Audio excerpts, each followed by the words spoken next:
I'm Dennis Prager, and I want to talk to you about the most important subject in life.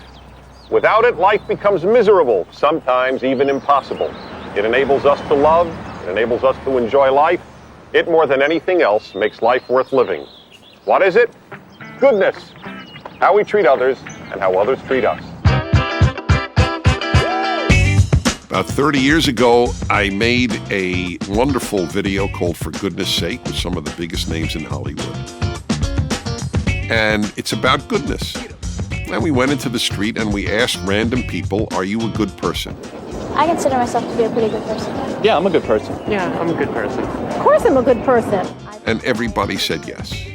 Almost everybody thinks they're a good person. It's fascinating. If you don't rob and you don't kill, you're not a good person. You're just not a criminal. In order to be a good person, you have to do something positive. I'm thinking already, and I haven't even begun. And I'll tell you why. I have to control myself on this subject.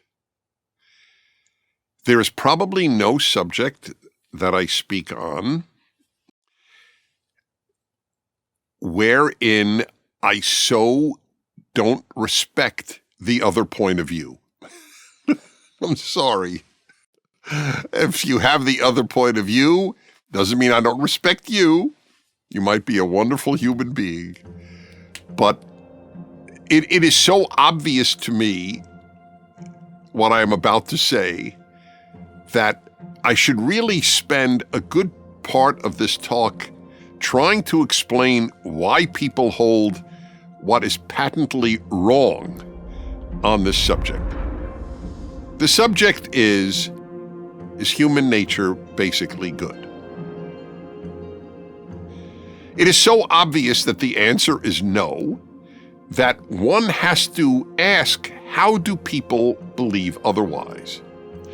So I Googled, are people basically good?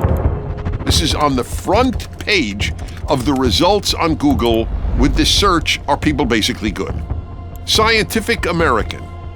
Scientists probe human nature and discover we are good.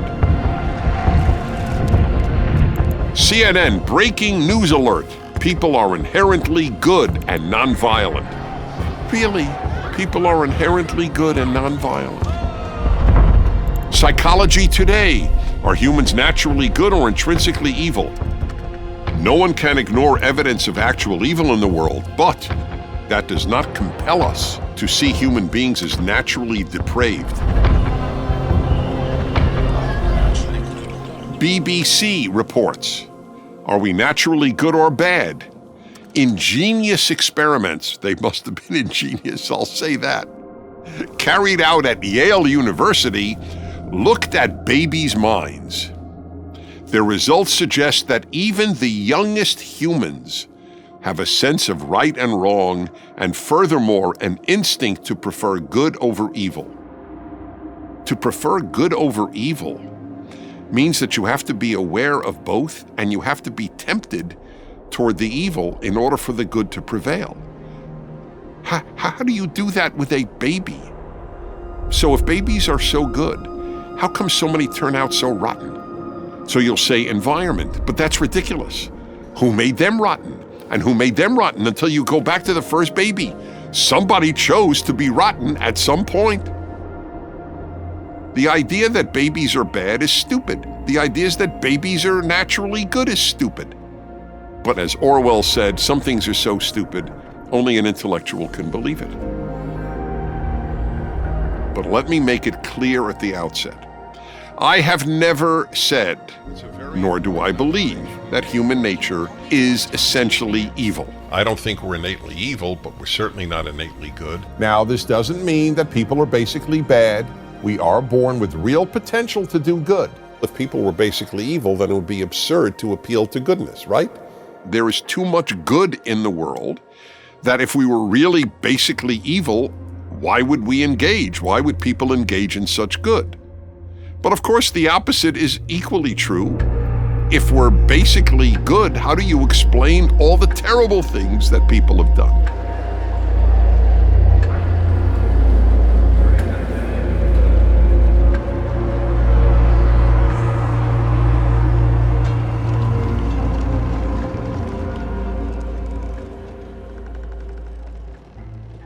So where did we get this idea that people are basically good? It's an Enlightenment era idea. 19th century, 18th century, France especially. And one thinker in particular, and that is Rousseau. Jean-Jacques Rousseau, he said people are basically good, and then society corrupts us. But here's the fun part. Rousseau was a bad guy. That is the irony of ironies. Rousseau is the pillar upon which the idea that people are basically good stands. But he was pretty rotten. The guy had 5 children with women he was not married to, which is not here or there in those days. Nevertheless, he didn't care for one of them. Our basically good man, Rousseau, did not take care of any of the 5 children he conceived. So listen to this. When a friend he greatly respected purchased for him a ticket to an opera, Rousseau snuck away during the commotion in the lobby of the amphitheater, ran back to the box office, and refunded the ticket. He took the money and ran. Of the incident, he wrote, quote, "There are moments when a man is seized by a sort of madness and should not be judged by his actions." Oh, there are more examples of what a rotten guy he was. When he was a tween, he urinated in a neighbor's kettle. Looking back on the incident as an adult, Rousseau wrote, "The memory still makes me laugh." And then finally, Rousseau abandoned a friend in the middle of the street after the friend had a seizure. Quote, "He was abandoned by the one friend on whom he ought to have been able to count." This is what Rousseau wrote. Did the friend die? Rousseau didn't even stick around to find out. The ability of people to fool themselves about themselves is infinite. So here was a pretty rotten guy, but I have a good nature. I'm basically good.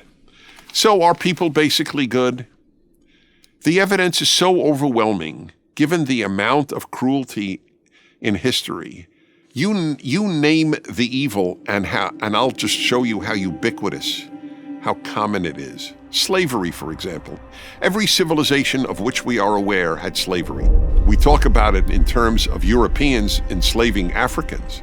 Africans had slaves of other Africans, a vast amount of it. And Muslims had vast numbers of slaves, Africans and whites.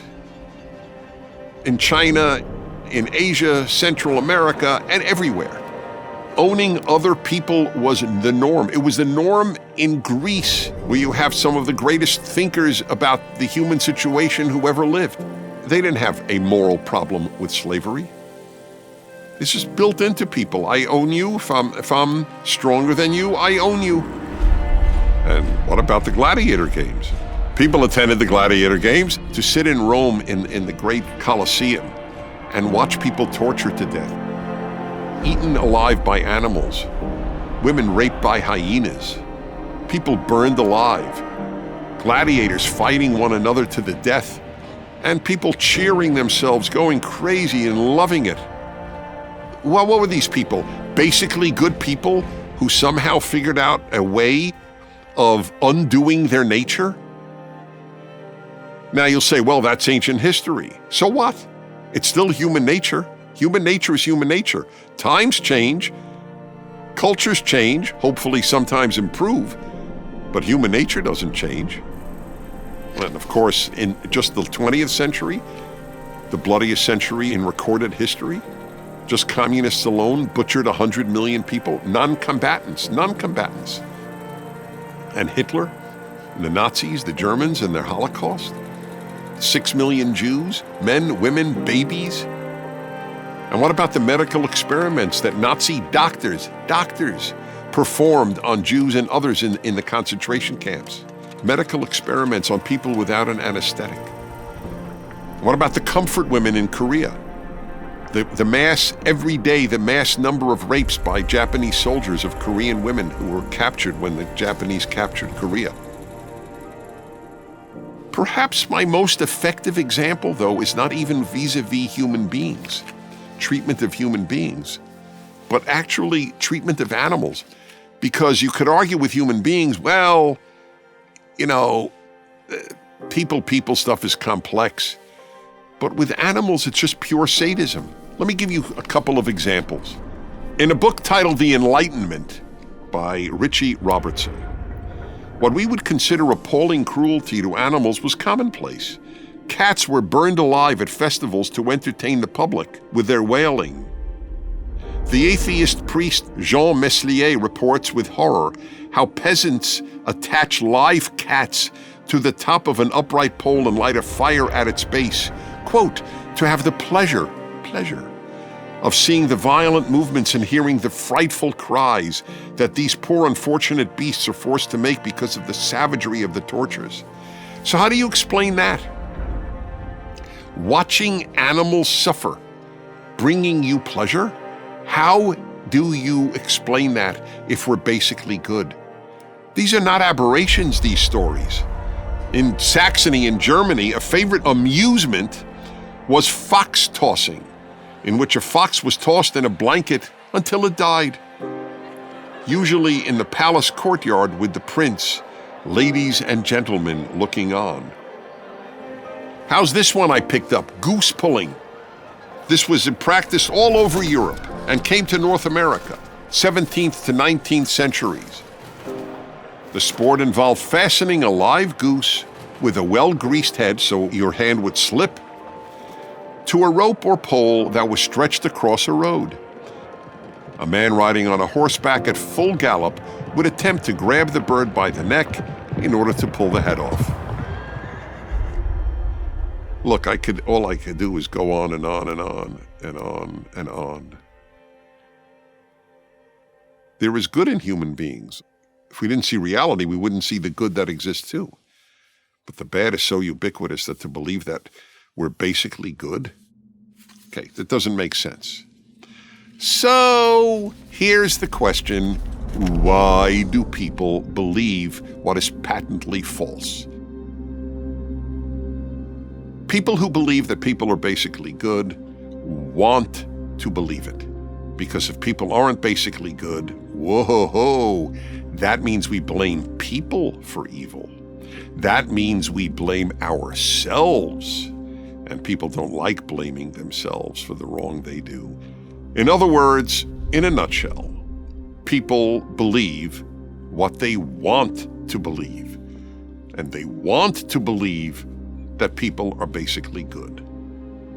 And of course, and this might be the biggest reason for why people want to believe that people are basically good, because they want to believe it about themselves. There's another reason as well why people want to believe, because I am convinced if we're not basically good, the argument for a God is necessary. If we're not basically good, it makes the case for religious morality that much more compelling.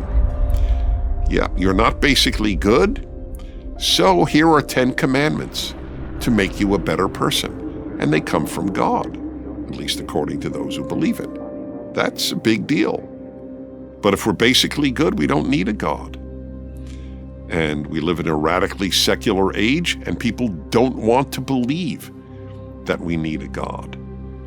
There's no question there is a religious basis, or if you will, anti-religious basis, for the belief that people are basically good.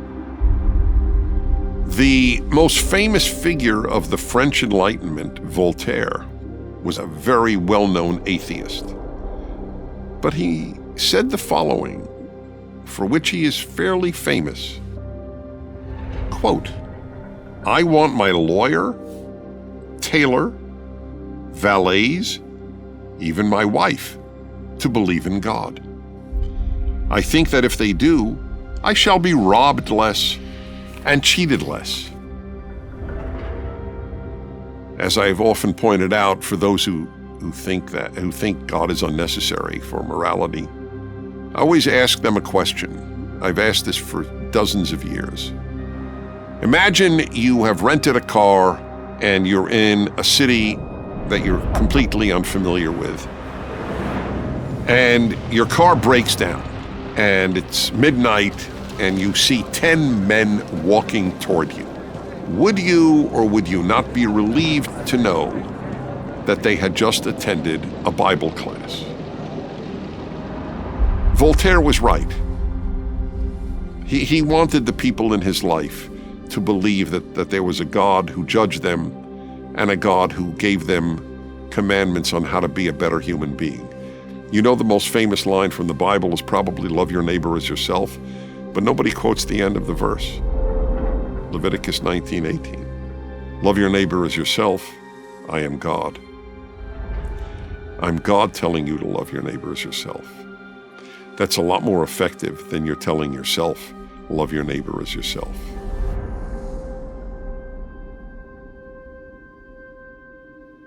So what are the problems caused by the belief that people are basically good? There are really bad upshots. Well, one of them is we blame outside forces instead of the people who do evil. That is so common. In America, at the time of this broadcast, when we speak about murder in America, it is not the murderers who are blamed. It is racism, poverty, and guns. But not the murderer. Isn't that fascinating? I blame the murderer. You didn't control yourself. You have a malfunctioning conscience. That's it. End of issue. You are the reason. People go to therapy today, and the therapists are frequently cohorts or conspirators with the patient in blaming their parents. You are not responsible for your irresponsible behavior. Your parents and upbringing are. Now, this is not to say that parents and upbringing have no effect on us. That would be silly. But the whole point of being an adult is that you control yourself, and you are no longer just the product of your parents. Another one is the denial of evil. If good is natural, then bad must be unnatural or sick. I would say since World War II, people have used evil much, much less to describe evil behavior. In fact, overwhelmingly, it's called sick. But what if evil isn't sick? Some evil, I would acknowledge, is sick. But is all evil sick? If so, then a big chunk of humanity is sick. But that's what we now call it, sick. We don't want to make a moral judgment. People don't want to make moral judgments with regard to real evil. They may make moral judgments about other things, but about real evil, they tend not to. It's a very interesting development, and certainly they don't want, as I said, to be judged themselves. Well, if they're not judging anybody else, and it's just sick, then you can't be judged. That's a relief. Parents and teachers who believe that people are basically good will not feel the need to teach children how to be good. Why teach what comes naturally? This is another terrible consequence of the belief that people are basically good. We don't teach goodness. Right? If you're naturally musical, we don't have to teach you much music. If you're naturally good, we don't have to teach you goodness. And that's exactly what has happened in parenting, for many decades now. Children are not taught to be good. Children are just loved up and told how good they are. Like the sign in an elementary school class that I saw in the New York Times, the world is a better place because you're in it. That's the stuff that we tell kids. How about just making it a question? Is the world a better place because you're in it? I would have no problem with that sign. We want to teach children to think, I've got to be a good person, and that's a tough road to hoe. By the way, if we're basically good, why do we have so many laws? Ever strike you as bizarre? The reason we have so many laws is obvious. It's because people violate them. As I've often said, which would be the safer road? One road says speed limit and gives a number. Another road says speed limit. Just travel as your heart desires. People basically good? We don't teach goodness. And yet even the parents who don't think they teach goodness, and they don't, they still say to their kid, I hope at least they do, say thank you. How many times has the average parent said to their child, say thank you, say please? Now, folks, if we're basically good, aren't we grateful whenever something kind is done to us? Wouldn't we, of our own volition, say thank you?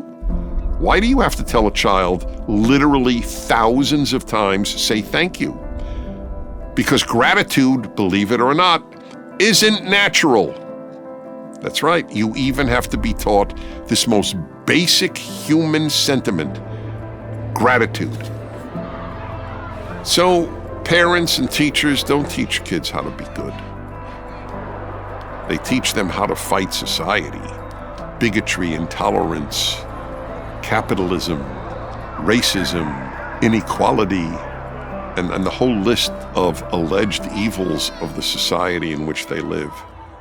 So, are they going to become a better human being? Look, there are certain times where you have to battle an evil of society.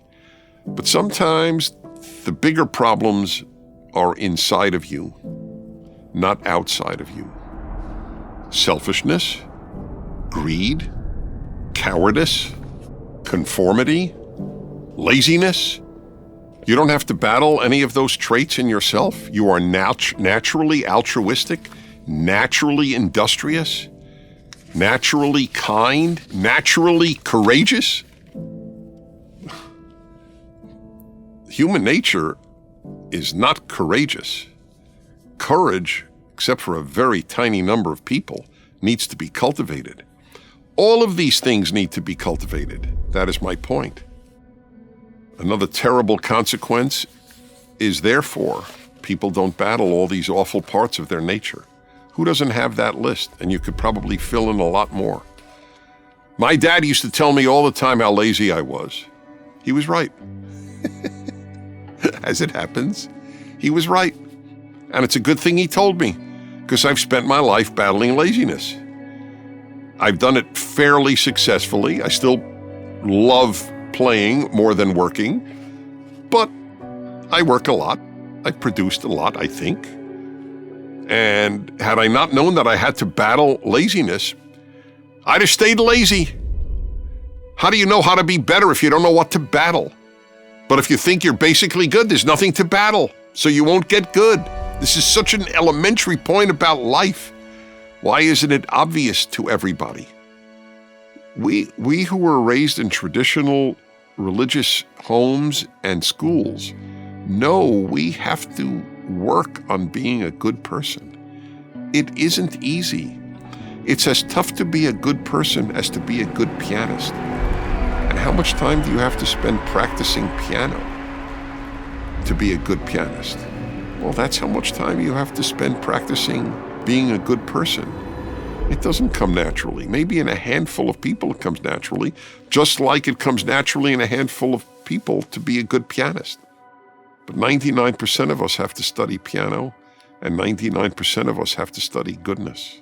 There's another bad consequence to believing people are basically good. We don't think wisdom is necessary. You can't be a good person without wisdom. It's not possible. Good intentions don't make good people. They're almost irrelevant. Very few people have bad intentions.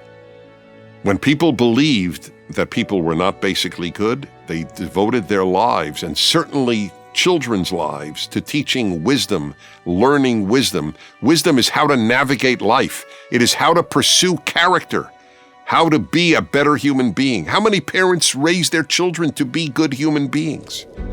They raise their children to be good students, good athletes, but not good people. Why would you do that? They're already good, right? They come out of the womb, as these studies show, babies are just saintly.